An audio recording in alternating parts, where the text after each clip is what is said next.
All right, let's talk about a guy who almost certainly would have been Offensive Rookie of the Year, or at least was the favorite to be Offensive Rookie of the Year before he got injured, and his teammate Garrett Wilson ended up winning it. Breece Hall, the early second-round selection of the Jets, who had a really good rookie year. And let's talk about what he was able to do effectively. So first, let's just look at his PFF draft profile from last year, or past couple years really, in college. This is what he did.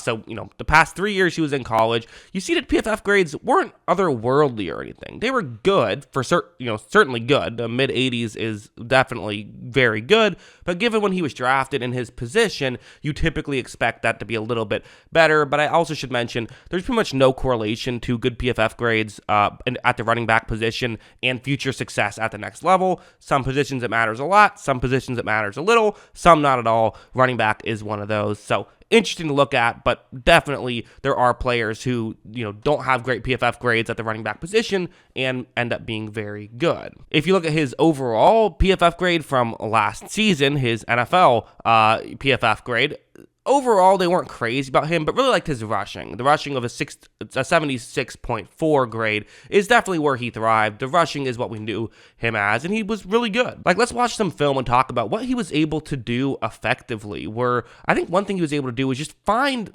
gaps that maybe other guys wouldn't have been able to find. I mean, this is a great example of him just finding a way to move the ball down the field. One reason why a lot of times running backs don't go as, when he did, which was early in the second round, and reportedly the Jets were even trying to get to the first round to draft him then, interestingly enough. But usually why they don't go that high is the value of the running back position. We always like to talk about how probably an overvalued position isn't as important as people realize, but this is an example of the value a good running back can still bring to their team. So right when this play begins, you see how Hall gets the ball, and I think a lot of players would really struggle in this situation, would maybe panic, try to run too early, and basically run themselves into a tackle. I think what Hall's going to do is it's very subtle, but it's really smart. Watch him kind of hesitate a little bit and sort of almost zigzag there to get himself in position to where he was able to get past that initial point. That's already a very good play from Hall that, when you're watching the game live,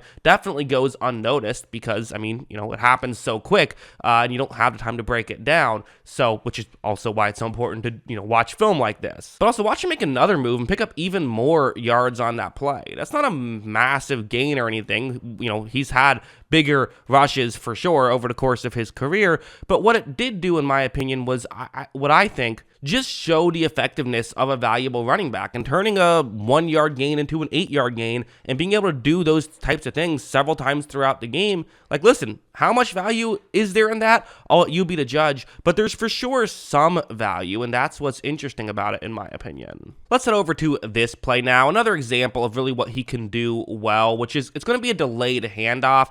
And to be honest, it's not going to work out the way you might want it to. Watch how when this play begins, you see that Devondre Campbell is able to get away from his blocker on this play to the point where if he can run down and tackle Breece Hall, it's again not going to be a ton of yards. Hall has a little bit of an edge closer towards the right side of the screen, but not by much. You're going up against a good linebacker and you're going to have to try and run by him. But as you see, that's exactly what Hall is going to be able to do. Even makes a little bit of a move to pick up as many yards as possible. Again, this is just really good stuff from Breece Hall. Also heading over to something like this, another good example of, I think, again, a lot of those plays are kind of him being creative, him finding ways to make stuff happen. I want to be clear in just saying that's not the only thing he can do. He can be successful in several different ways, and this is going to be a good example of how he can succeed, where it's going to be a run to the offense's left. Watch how when this play begins, you see he is able to get up and get further down the field. Again, just runs through the gap that's designed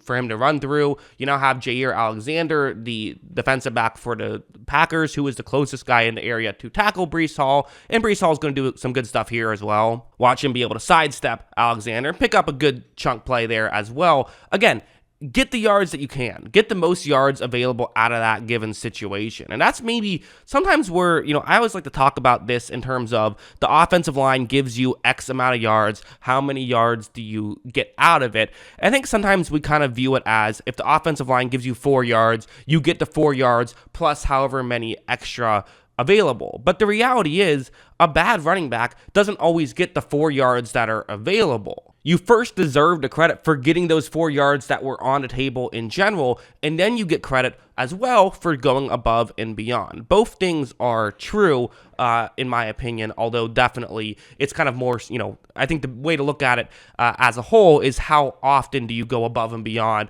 and get more yards, and how often do you fail and get less yards than are available. And Breece Hall very rarely fails, and more often than not goes above and beyond.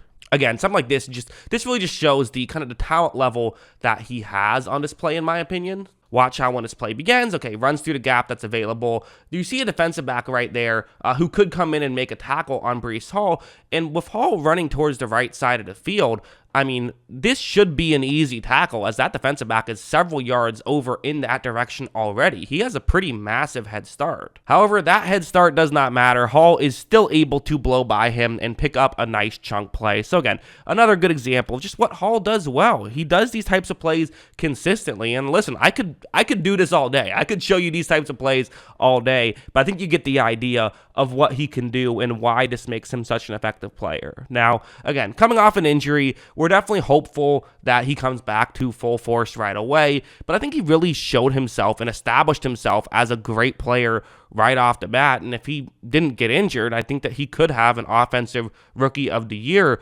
award right now. And, listen, again, is it the right move to draft a running back when they drafted him? I'll let you be the judge. But if you are going to draft a running back when you drafted him, you want to make sure he's at least a good running back, because we've seen plenty of teams spend a high second-round pick on a running back who isn't very good, because, again, they are kind of hard to evaluate. So for Breece Hall, the fact that he has come in and really lived up to the hype right away is really what you like to see about Breece Hall. And it's interesting to see where it goes from here for a team that's trying to win a championship. They got Aaron Rodgers, right? Helps to have a good running game, and they hopefully, they value the running game. And with Breece Hall hopefully coming back at some point next year and being, as good as he was last year, that could really help them, I think. So yeah, those are kind of my thoughts about Breece Hall as a whole. What are yours? Let me know in the comments below. What do you think about Breece Hall? Always love hearing from you. And of course, as always, thanks for watching.